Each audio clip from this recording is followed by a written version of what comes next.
Hey everybody out there, Chris here, along with me is my brother Mike. Hey guys. And welcome back to another Dark Avenger Comic Book review. A couple of days late, it was a vacation, a holiday, lots of things going on. This is right on the heel ends of the live show we just shot.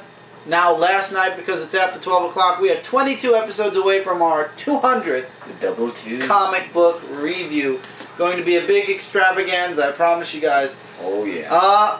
And we are officially in the last week of March. These books were released March 27, 2013. We are now in April. And I apologize once again that this review is 2 days late. Really, it would be 3 days late. No, 2 days late, because usually it's posted on Monday. We're posting it this week on Wednesday because of the vacation. Lots of things were going on.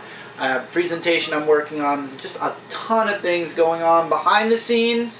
But it's all for you guys, and as time goes on, these things will come out one by one if they come out the way we're planning, and you guys will be even more entertained by what we have planned. Very happy with what we have planned and what we're planning and what we're doing. But for the meantime, it's all in the inkling and planning stages, the outline stages, so to speak. So for right now, these plans will remain secret. They will be revealed as the year goes on. 2013 has been a huge year, not only in comic books, but as well as stuff for Dark Avenger Inc. and everywhere else.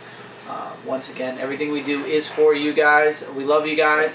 Whether there be 5 of you, whether there be 10 of you, whether there be 100 of you, whether there be 1,000 of you. If these videos reach one person, that's good enough for me. Thank God it's reached over hundreds of people. I've had hundreds of different people message me throughout my career on YouTube, on this channel, and as well as Brooklyn Boys. We've had hundreds of thousands of people message us, comment on our videos. Most were good, some were bad, but you know, we've reached out to a lot of people, and I'm not going to waste any more time talking about this. Let's get into the comic books. Don't have it in hard format, in paper format, but I do want to mention Green Hornet #1, which I thought was a limited series. We were talking about it on Zone 4. It is considered it is now an ongoing series. Green Hornet #1, written by Mark Waid. Spectacular book. My book of the week, A, because it was spectacular, B, because it surprised the hell out of me, and C, the artwork, the story, everything fit so perfectly in this book. I will be putting it in my March review, digital review. I do have the book set up for March. I have to read a few more, so I apologize. It's probably this is the last March review, so I still have time from now until next Sunday to post the digital review. I'm going to try my hardest. Remember, I am posting on Dark Avenger Inc., and I am also doing other work here, there, and everywhere. So bear with me. I'm going to really try hard before I get the first April review up to get the March review up. But Green Hornet is a must-read. It was really good. Mark Waid's magic continues. I only wish I could be more into the Hulk. Not saying it's a bad comic. It just, the Hulk character, it's very hard for me to hold on to the Hulk character. For some reason, for me, the Hulk works better in a team book than in a solo book. That's just my opinion. So we're going straight into the big 2 this week. And I'm going to be honest with you guys. Wasn't happy with a lot of the books. I know a lot of you guys saw the live show. I was not. Red Lanterns, for example, issue 18. Once again, continuing the what if. What if the Manhunters didn't destroy Atrocitus' home? He becomes a dictator. He beats his wife. His wife becomes a traitor against him. He kills his wife. His son kills him. And in the end, Atrocitus chooses that, the First Lantern says, which would you choose? Would you rather be a Red Lantern, or would you rather this happen where your son kills you? Would you rather be a Red Lantern? And then the big spoiler here, guys, and it's really not a big spoiler, is the very last message he sends out to all the Red Lanterns. All Red Lanterns must find and destroy Atrocitus. So he wants to be destroyed by his own Lantern Corps. So now he's wanted for... So basically he made himself the most wanted person in the Red Lantern Corps world. Artwork was pretty good, I will say that much, but there is a part with Bleez and Rancor as well. Bleez is trying to ruin or destroy Rancor's life. This is all leading into a future story arc in Red Lanterns, I feel.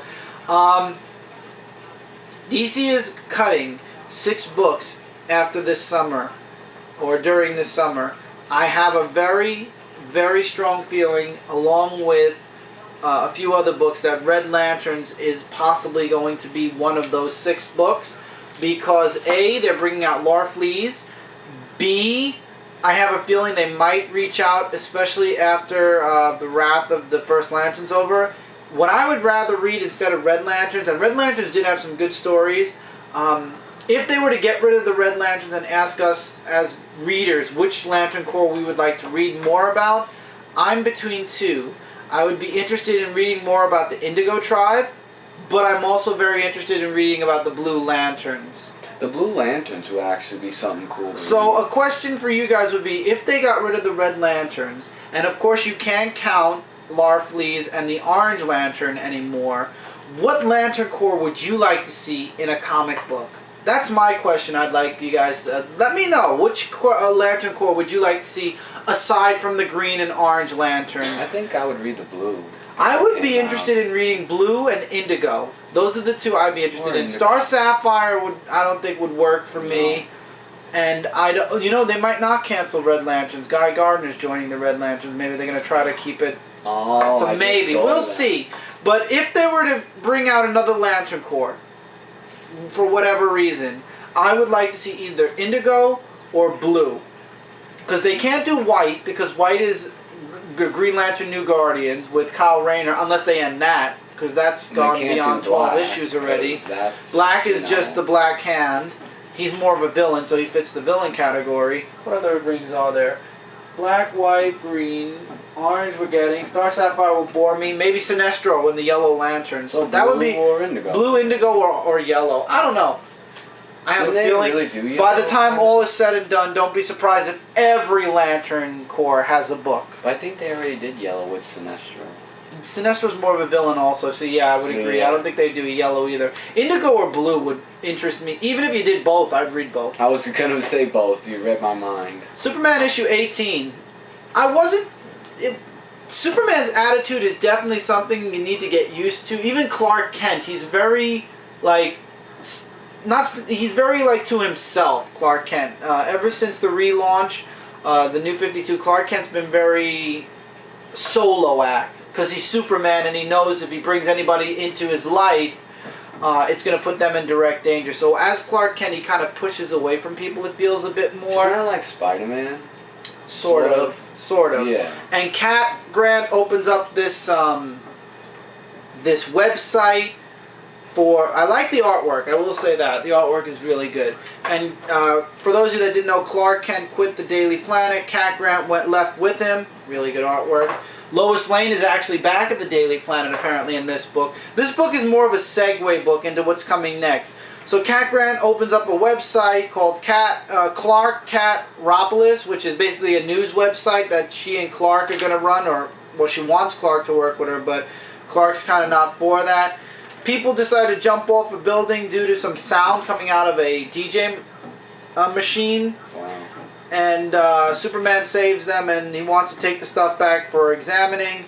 And we get 2 epilogues, one being with Hector Hammond, for those of you Green Lantern fans, and one being with Orion, which leads into the new Gods of War in the next issue, which, for those of you that don't know the fold-out cover, who's the one person that could turn Wonder Woman against Superman, and it's Orion.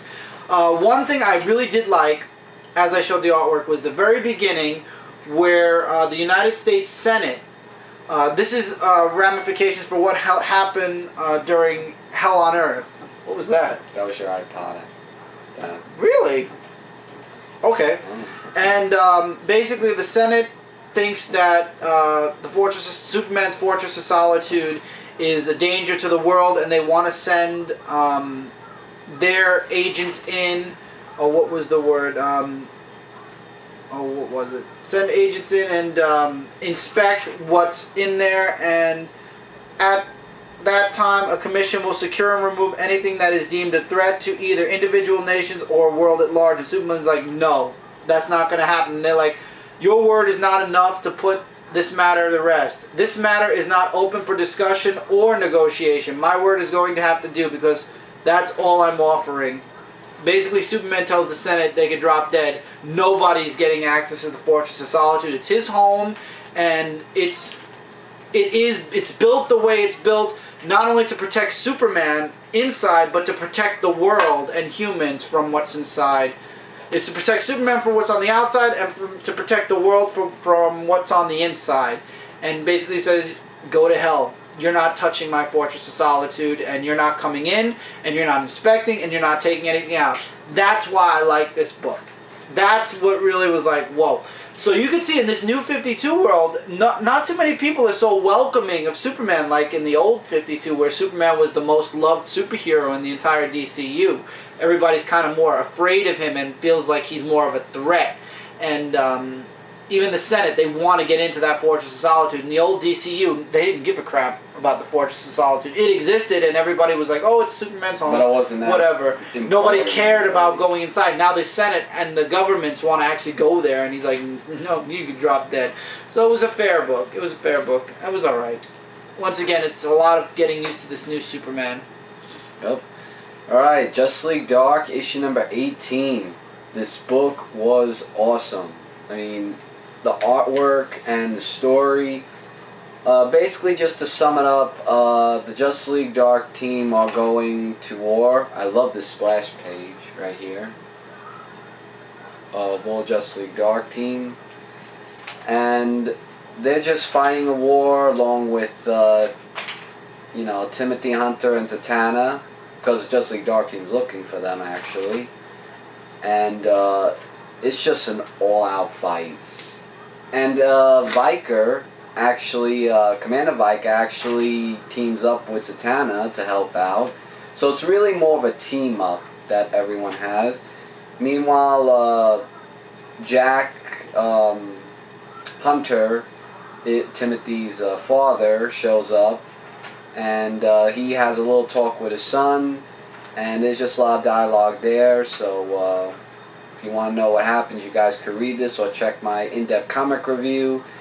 In the end, I will spoil this. The Justice League Dark team, they got their power back and turned their back on Colonel Trevor for a reason. You can check it out there.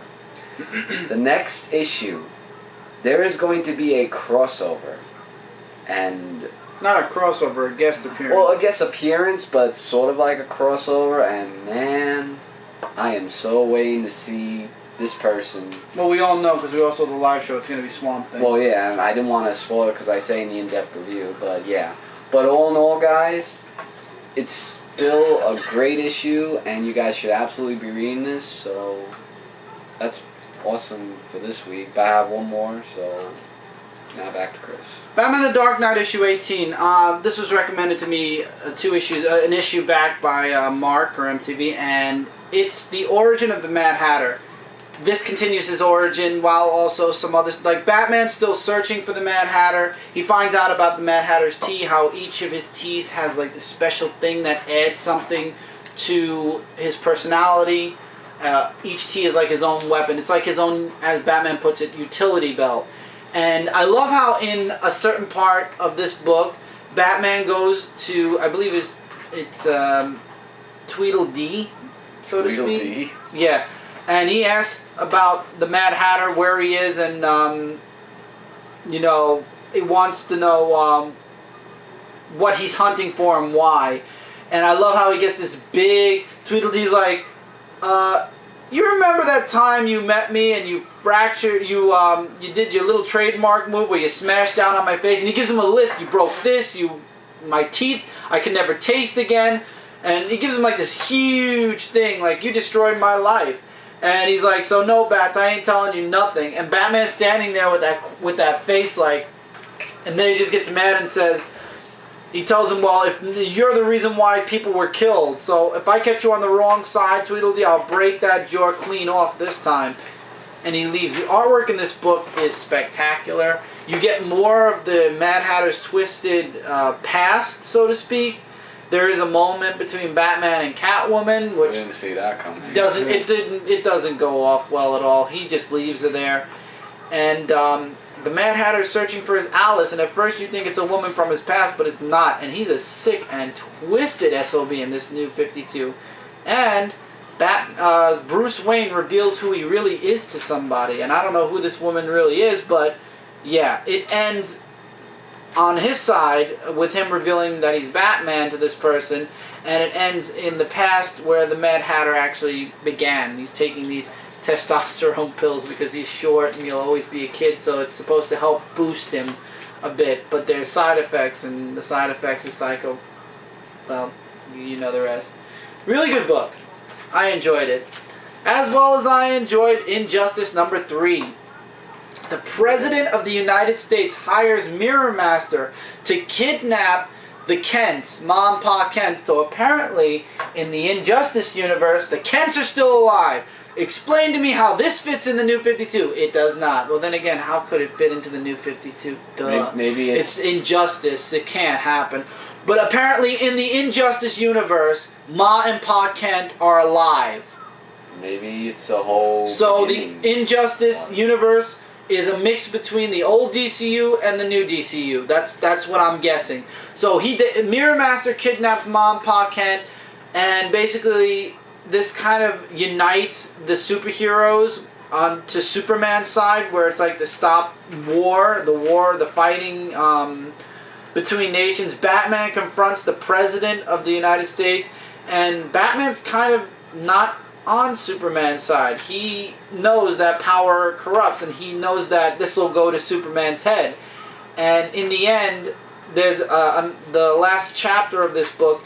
It's Wonder Woman versus the God of War. And she says, when war's gone, what'll they call you? The God of Ponies? And that triggers an entire huge fight between her and the God of War. She even cuts his hand off. It's wow. And in the end, she unites with Superman. And she'll do what Superman's not willing to do, and she'll teach Superman how to do what she's willing to do and he's not willing to do. So this is kind of that team up, or the relationship that basically is going to put Superman down that path where, yeah, he's going to take control of everything. And whereas Superman is more peaceful and Wonder Woman's more action, Wonder Woman's going to teach him that sometimes peaceful isn't good enough. You need to take action, and that's not good. To be continued. So it's going to be spectacular. Like this should be an ongoing series as an Elseworld tale. It would be awesome, but unfortunately, it's all leading into the video game, and all good things must come to an end. I believe after April, there's only one more issue. I don't know, but man, I wish this would be an ongoing. I can't wait for the game. And this leaves DC, and we're going into Marvel now. Last issue for me, Uncanny X-Force 3. I can no longer stand by and read this book. This is a $3.99 book. I don't care if you get a free digital download copy in this. This book bored the hell out of me. Bishop now has a bear spirit in him. I mean, we get this cartoon-looking... I know it's in his head and everything, but you get this cartoon-looking bear in his mind when Psylocke tries to stop him. You got this girl that everybody's chasing after. You got cursing that's blanked out galore. Spiral. I mean, this doesn't even feel like a team. It just feels like people going after a girl, and then you have Phantom X, Cluster, and Dark Phantom X, who's following Phantom X and Cluster, to find Psylocke. It's all over the place. It's got bears. If you like bears, and if you like Phantom X, because apparently he's going to be in the next issue with Cluster and Dark Phantom X. Doesn't look mind-blowing to me. This series just isn't holding me at all, and it's officially lost me after this book. I'm done. I'm sorry. Wave 2 is coming. Books need to be dropped, and this is one of them. I can't. This is the last X-Force book. X-Force just doesn't feel like X-Force without Wolverine, and yes, I know originally when X-Force first came out, it was Cable, Bishop, and a few other people. I believe Bishop, maybe I'm wrong. When X-Force started, though, it was Cable leading the team, but I'm sorry, things have gone downhill, and when Wolverine took over X-Force, it just was really good. Now it's just, I'm done. I'm done. When they decided to take Wolverine off of that Headmaster BS that they have him going on right now and bring him back to the way he used to be, maybe he'll join X-Force, maybe X-Force will be good again. I'm just not liking Uncanny X-Force. And Cable and the X-Force I heard got better, but still not interested. DeadPool Killistrated issue 3. It was funny in issue 1. Issue 1 was okay. It was funny in issue 2. It's repetitive and annoying and very gory in issue 3. DeadPool continues to kill all throughout time. You got Jungle Book in here. You've got you got Frankenstein in here, and it turns out that Frankenstein actually joins Deadpool. A little spoiler there. Wow, I didn't know that. And we see more comparisons between the literal people and the Marvel U. We find out that Mowgli is like Khazar, and the Little Mermaid is like Namor. And the more he kills these figments, these literal characters, the more you're seeing the Marvel U characters disappearing with them. It's gotten to that point. And now basically the next issue is the last one, and it involves Sherlock Holmes. And it's like, at this point I'm glad the next issue is the last, because yeah, this is definitely retarded, just all-out violence. I wouldn't say it's Chris, it's Deadpool. Senseless violence and senseless killing with really no main plot, except that Deadpool wants to die himself. And the more he fights, the more he gets hurt, and the more worse off he gets. Thus the title, Killistrated. Yeah, it's just, you get exactly what the title is saying. Deadpool just killing everything. It's senseless violence with little to no story behind it anymore. Now, I'm not with the violence, but it's senseless violence at this point. But that's the Deadpool character. I mean, I don't like the violence either. I love how it says parental advisory, not for kids. Damn right, yeah. It's not for kids. He's gone through almost every single. Now he's in Disney, killing all the Disney characters basically without being Disney. I mean, you know. But I agree with what you're saying. It's senseless violence with no story to it. Basically, he's just going through each story. But Deadpool Killistrated is where he kills all the fairy tales. Yeah, whatever. He's killing and it's boring. Maybe the last issue will pick up. That's just me. I just have a feeling I know how all the Deadpool miniseries end, and it's not going to end good. I just have this feeling.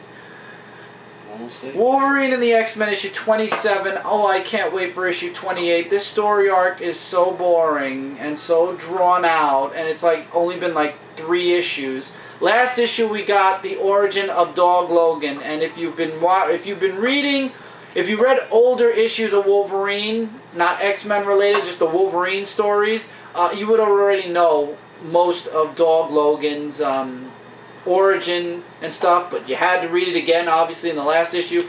Now Dog Logan is leading the kids, the students of the school, and he has a whole different approach to teaching them. He opens up like last time he opened up that portal, and they're fighting against all these different things. You get to see them all with guns and whatnot. Basically, he's proving he's a better teacher than Wolverine, and you have Wolverine who's trying to break free from that device that Dog Logan put around him. He cuts a tree down, tree falls on top of him. He gets free from the tree, Tyrannosaurus Rex attacks him, and his last words in the book are, "Definitely gonna kill my brother." And just when you think things are going good, all of a sudden Dog Logan's plan backfires, and yeah, he ain't doing so well as a teacher anymore. The only really good part in this entire book was watching Dog Logan sock Kid Omega right across the face and knock him out. Best picture. Anybody wants to Photoshop this into like their... Let me see. I'll take that as a trading card. If Definitely. you could Photoshop that as a trading card. I would love it. So next issue is the last one, because then issue 29 I know goes into leading into the next story arc. The cover looked kind of the preview. So glad that only one more issue to go, and then we can get away from this story arc. I'm just not feeling it. I know a lot of people like, Chris, it's Wolverine and the X-Men. It was awesome when it started. The Carnival story was eh. The only good thing that came out of that was you found out something about one of the people in the Hellfire Club, in the kids' Hellfire Club, and you're not learning anything from this. It's just the kids in the Savage Land, and Dog Logan's back, and this isn't Wolverine. This is Wolverine and the X-Men.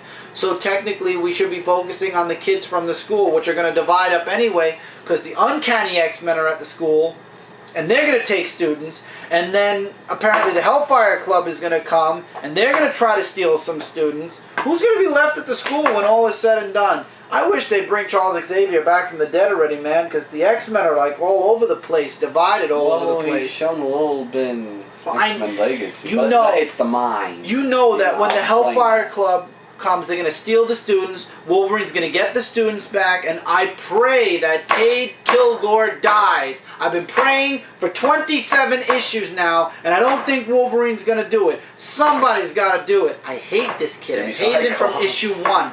I hated him from issue 1. I hated him from before Wolverine and the X-Men. When he first debuted, this little punk kid needs to die. My God, Chris. I hate him. I know you hate him, but if he's even a kid, I don't even know if he, watch if we find out that he's like some type of an immortal and he's like 500-600 years old, then I'll feel even less bad about me saying this kid should die, because I shouldn't be saying a kid should die. But damn, I hate this Cade Kilgore. Okay, relax and get to the next issue. But Wolverine and the X-Men was good. I have faith after this story arc things are going to pick up tenfold, because I'm looking forward to the next story arc. Nick Bradshaw is going to be back on the artwork, I believe. And Jason Aaron's going to be addressing the Hellfire Club more. I like that. I like where that's going. This feels more like one of those stories that's in between, that's setting up for a better story later on. I don't know. This story needs to end. This way the next story can start. Because, man, just not feeling Wolverine and the X-Men anymore. And we're almost out of time. We have a minute left. Oh. So, I don't know. What I'm hoping for really is... I liked Wolverine and the X-Men. I really did. And the Carnival story arc was the first one with Frankenstein where I kind of feel like it went down. Now with this story arc, it feels like it's going down again, but hopefully after this story arc it'll go back up. At some point it might. I feel like we've gone through the stories that are kind of like, and now we can kind of move up and forward. For some people it is because Dog Logan. You know, some people prefer him and some people don't. Who like Logan past, yeah. I mean, I'm a huge fan of Wolverine, but I'm not a fan of this story arc. I'm really with the artwork. So all in all, it's kind of one of those stories where it's like, I can't wait for it to be over, and I can't wait for the next story. The next story looks really promising and really good, and believe me, if it's not, I will call it out on that, and that's when I'm going to start considering dropping this book. But for the time being, I will not be dropping Wolverine and the X-Men. I'm on, when it comes to Scott Summers or Wolverine, you know what side I'm on, and hopefully, like I said, things will get better for Wolverine's team book as the story arcs progress. And with that, we are going to move into the next part. Yep. But we are going to be right back after this commercial break. So stay tuned, guys. We'll be right back after these messages, which once again is only one commercial. We are working on other commercials. You can look forward to that in the future. But for right now, stay tuned for this one message from these messages. You know, I'll see you guys in a second. See you then. Big Bad Toy Store, the #1 source for all your figure and toy buying needs and more. They accept all major credit cards and PayPal with no money down until your order leaves the warehouse. Click the link in the description below to start your shopping experience today. Hey everybody, and welcome back to this week's Dark Avenger Comic Book review. Still going through Marvel.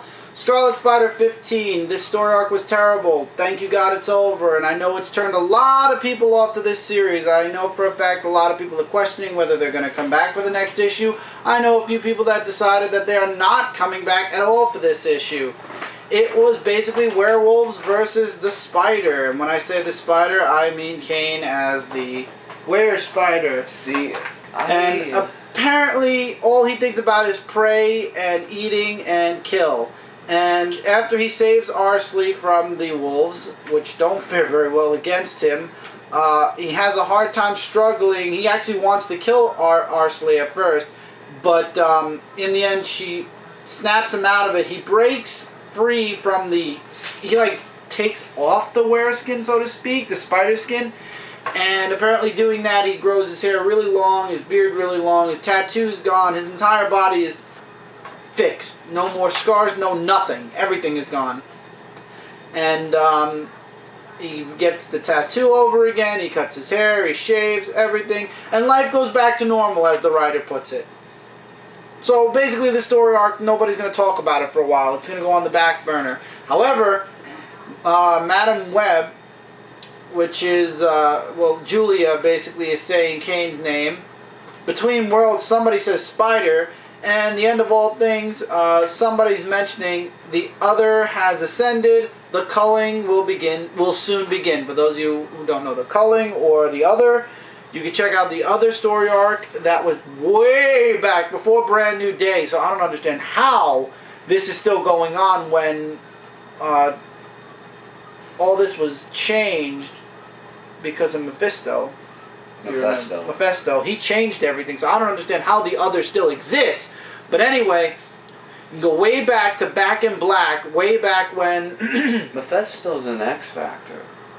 Yeah, but he's the one that changed Spider-Man. Remember, he broke Mary Jane and him up and started Brand New Day. Oh, right, because of that. So I don't know how the others still exist. Apparently, it still happened somehow. And if you want to know more about that, you should go check out the other story arc, which was during the Back in Black phase of Spider-Man. This is right before Brand New Day, right before one more day. One last day. One more day. One more day. It was right before that, where Peter died and then came back, but he rejected this. It was a thing. I think one more. And you get one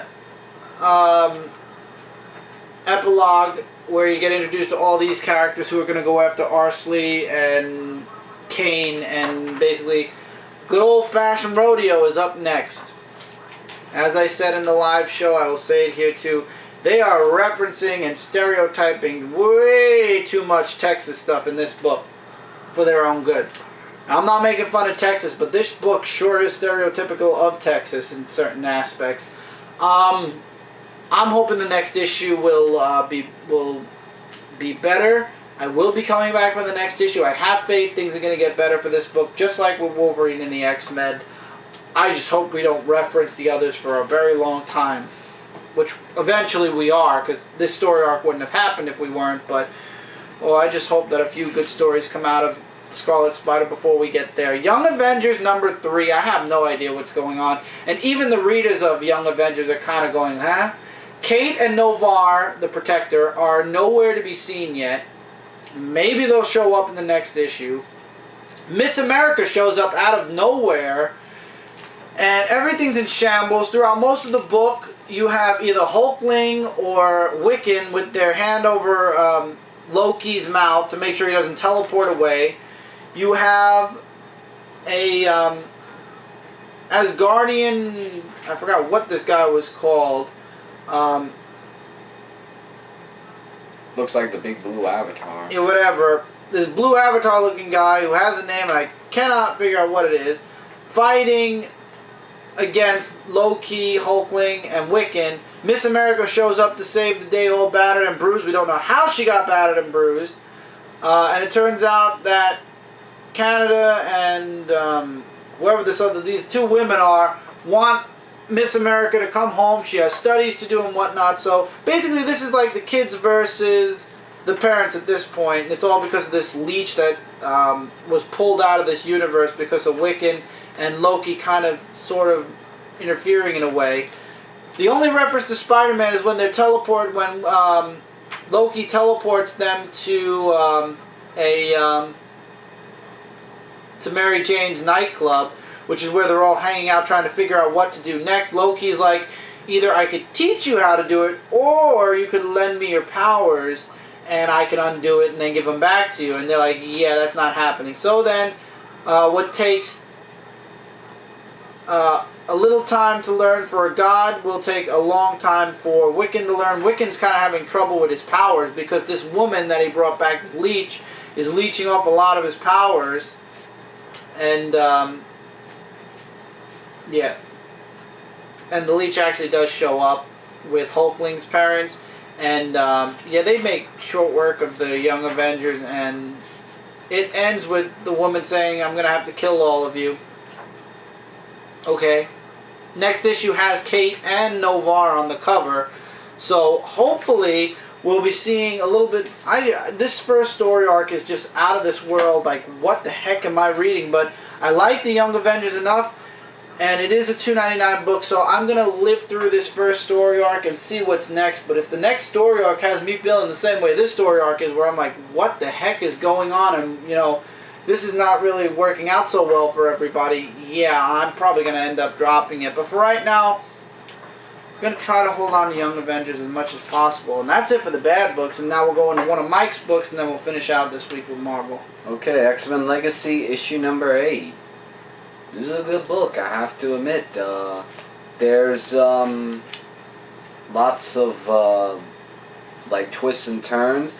It mainly talks about this kid named Santi Sardina, where Legion and Ruth are on a so-called date by going through the people's stories. The artwork's great, and they're just going down this kid's memory lane. And more on that will be in the in-depth review on Dark Avenger Inc., where I talk about him. There's this one line that I want to say that Legion says that really got me, like where he just said like the I rule me part. I can't remember where it was. I'm not too much of a fan of this artwork. This artwork is she looks old in that picture. Looks like an old woman. She kind of does. Now this artwork isn't that good, I'm sorry. I can't agree with you on the artwork. Alright. Well, basically, I said in an in-depth review about when he says, I rule me. And then there's this whole big fight scene that happens, and everything goes all over the place. Charles Xavier does make more of an appearance. Or the psychic connection in Legion's mind to Charles Xavier. Right, and then he just walks off, and all this happens. Ah, yes, right here, where he says, I rule me, everyone should be able to say those words and mean them. Male, female, black, white, mutant, non-mutant, leaders and losers alike, I rule me. So I thought that was a cool message that I sent out. Then we just get this little bit of an art gallery, and he sends like a funny comment to Ruth, and yeah. And it's to be continued. So, this issue was good. I will admit that, and I can't wait to see. I like the covers, I gotta admit. Yeah, the covers are very interesting, including the next cover. The next cover has all those thingamajiggers again, so kind of like I think Lock and Key moment with the head, but I think it's like differently. Mm-hmm. But I recommend you pick it up. The story's been doing great so far, and I hope it keeps going that way. Yeah, so that's all for me this week. So back to Chris. Ultimate Comic Wolverine's Legacy, Wolverine Legacies #2. We delve deeper into Mother Vine, and we find out that Mother Vine was creating mutant weapons, basically creating their own mutants with powers that they can turn on and manipulate. And in the past, Wolverine was fighting alongside S.H.I.E.L.D. against Mother Vine, and now Wolverine, in the present, I'm guessing the message that he sent to his son, and what he wants his son to do is erase all the rest of the Mother Vine data, because there was some left behind, and most of it was erased, but he's leaving it up to his son to finish his job and erase the rest before somebody gets a hold of it and either brings Mother Vine back or continues or uses the information and to build their own mutant weapons. That's what I was getting anyway. There was a fight that happened towards the end of the book between Jimmy and this guy. I have no idea who this person is at all. They make very little to no mention of who this is. And if he does mention it once, it's a lot. But apparently he can grow his fingers like claws, so he's part of Mother Vine. And he's there to protect, I guess, the information. But, yeah, things don't go good for Jimmy. And then, out of nowhere, spoiler alert, Quicksilver shows up, does some nasty things to those people. Ooh.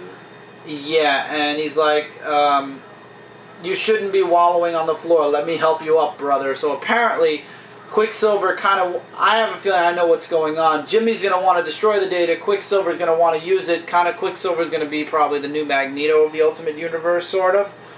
So he's going to want to bring the Mother Vine stuff and use the Mother Vine stuff against the humans by creating more mutants. I don't know. And then in the past, because most of this book is Jimmy, the very beginning has a little bit of Wolverine where he finds a stronghold or a hospital where underneath it's Mother Vine on the inside. So apparently they're mutating the babies, or they're using, it's like a clinic, like a, what was it? Fertility clinic. So they're basically creating babies in the womb with mutant powers. That's what I was guessing anyway. And then it leaves there, and then it ends in the past where Wolverine meets up with Magda. Magda's codename, the Witch. I'm guessing Scarlet Witch? I don't know. The artwork doesn't help me here, but I'm guessing it's Scarlet Witch, and that's how it ends. Mm-hmm. I'm guessing Scarlet Witch. I don't know. Looks like Scarlet Witch, doesn't it? A little bit? No? No? Well, the Witch. If it's Scarlet Witch, I don't know. Remember, guys, I only read Ultimate Spider-Man, and I was in and out of the Ultimate X-Men universe, so I have no idea. Maybe it is Scarlet Witch. I mean, I didn't even know who this other kid was that could read technology until I read his little bio when I read part 1. So, forgive me for not knowing certain characters in the Ultimate Universe, because I was very into just Ultimate Spider-Man for a long time, and I was in and out of the Ultimate X-Men, like I said. So, and then Ultimatum hit, and I stopped reading completely. So, I couldn't tell you. Let me know in the comments below. Uncanny Avengers number 5. Basically, Scarlet Witch asks for Wonder Man to join the team because she wants more support. And also she asks Wasp, and Wonder Man won't fight anymore. He's against fighting completely, especially after standing against the Avengers. He just won't fight at all. There's a weird beginning where apparently Archangel, before he went back, it's hard to explain. When Archangel was during the Apocalypse story arc in the Uncanny X-Force Volume 1 book, apparently he met this woman and had children with her, because she says if only their father, Lord Archangel, could be here. 2 children were born, and these children are apparently going to destroy the world or whatnot, and we get our first look at Krang. Krang is there to manipulate their future or whatever, or raise them so that it benefits him. And then we go into Wonder Man and Wasp showing up. I'm really starting to hate Rogue. Her personality is like, she doesn't even want to be there. She took down the old Avenger team picture that was up since Avenger Mansion opened and replaced it with Charles Xavier's picture, and her and Wasp kind of have a little tiff between the two of them. She just has a very bitchy attitude. Yeah, look at her artwork. It looks horrible. She has very bitchy attitude. And Havoc is trying to keep the peace with everything. And Captain America wants to hide Rogue and Scarlet Witch away because people aren't going to trust them because of the whole Scarlet Witch thing. And also Rogue was there in the Brotherhood of Evil Mutants, so they're kind of like targets of bad publicity. But in the end, Alex says no, they're going to be there. And we also get Wolverine in Tokyo trying to bring Sunspot onto the team. And of course Sunspot does agree, and they have their big press conference. However, they get attacked by the Grim Reaper, which is Wonder Man's brother. There's a huge fight that happens. Rogue borrows some of Simon's power, and the way it looks in the end, it looks like Rogue just killed somebody. And that's that's bad publicity, to be continued in the next story arc. And in the next issue. Ooh, this book ended, whoa. I'll be honest, it was a slow-paced book at times. The ending kind of left you like, whoa, but you could kind of see it coming. You just didn't know which person it was going to be that did the bad publicity. But, wow. Rogue. Yeah, it's going to be really interesting to see the next issue of Uncanny Avengers. But we'll see. And the whole first part, I have no idea what that had to do at all with this story. It's probably a lead into a future story arc. But apparently Archangel had some Mackie before he was hit with the seed. If you guys read Uncanny X-Force, you know that Archangel became the new Apocalypse, and then Psylocke saved him by using the life seed and stabbing him, killing him, and then he's reborn as just Angel again, but he could still turn his wings to metal. So I don't know, but I do know that obviously Archangel did a few things behind the scenes that we didn't get to read or see in Uncanny X-Men, and it's going to come back to haunt the entire Marvel U at some point, or at least the Uncanny Avenger part of the Marvel U, because every book has its own continuity. Anyway, my book of the week, as far as paper books, and my favorite book, the only book that I actually feel deserves 5 out of 5 stars next to Green Hornet, is Guardians of the Galaxy issue number 1. And for those of you that are expecting background story on how the Guardians of the Galaxy actually came together, minus Tony Stark, I hear that the Infinite comics are explaining that. It starts off with Pete talking with, oh God, why did her name leave me? Oh, damn. I lost her name completely. Gavinda? Yeah, no, she mentions her name. Just give me a second, I'll find it. Gamora. Pete's with Gamora in a bar, and that's when his father shows up and basically hands him an ultimatum saying that the galaxy, who were they called? Basically, there was a huge meeting that took place.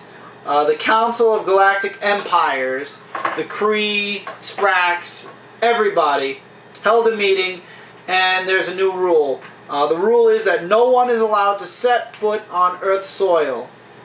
Why? So, oh, what was the reasoning? It says right here, and if Star-Lord does, there's nothing his father can do to help him. Oh, why was it though? The Earth needs a fighting chance if it's ever going to be able to be a part of the galactic civilization, and the only way to do that is to leave them alone and let them grow, so to speak, which is a bunch of BS. And basically it leaves them, as Peter says, way open for attack, and you can't do that. You know that. He said basically you put a big target on the Earth, you're daring other empires to make a grab for it, and you know it. And he says, I know as you are the Star-Lord of Spraxton, that's your birth. He basically wants Peter to come home. Peter denies it. Gamora starts a fight, and he ends up leaving with Gamora. And there's also mention, for those of you that read the part where Star-Lord and Thanos got stuck, you know, or left behind in the I forgot what galaxy, the Cancerverse, where he got stuck with Thanos. He somehow dragged himself back from the dead. We don't know how, but the father made mention of it. Enter Iron Man, who gets attacked by a Badoon ship. Enter the Guardians of the Galaxy. Awesome artwork and splash page work. And in the end, the Badoon decide to blow their ship up. They're getting very savage, apparently, quote unquote. And they escape, and it turns out that Who is that? That's Rocket Raccoon. Oh, I couldn't tell because the mask was over it. I didn't know he wore a mask. And it turns out the Badoon are making a play for Earth, or to attack Earth, and it's up to the Guardians of the Galaxy to stop them, to be continued. And as we said during the live show, of course they picked England to attack first. Big Ben. Big Ben. So it's up to the Guardians of the Galaxy to save and protect the Earth, and then you get all the covers that came out for Guardians of the Galaxy. And there's a lot. 4, 8, 12, 16 covers, not including the blank covers. 17 plus, oh wait, I forgot. There's sketch covers, possibly 18 covers, because I believe there are 2 sketch covers. 18 covers for Guardians of the Galaxy alone, and not all of them are the listed $3.99 price. Really good book. Highly recommend you guys check it out. For those of you that are completely unknowing of anything when it comes to the Guardians of the Galaxy, might I recommend you read Guardians of the Galaxy 0.1 first. Also, if you want to delve even further into the Cosmic U, you can go back and get Annihilation, the Thanos Imperative, There was a lot of intergalactic galactic miniseries that happened within the past 5 years in Marvel. You can go back and check those out. Star-Lord was there. Thanos was involved. Like I said, the Thanos Imperative, Annihilators 2, which didn't go so well. There was Guardians of the Galaxy, had a different volume at one time.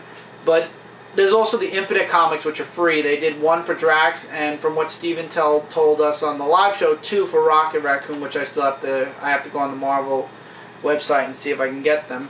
But they're all free, except the 0.1. I would highly recommend you guys check that out.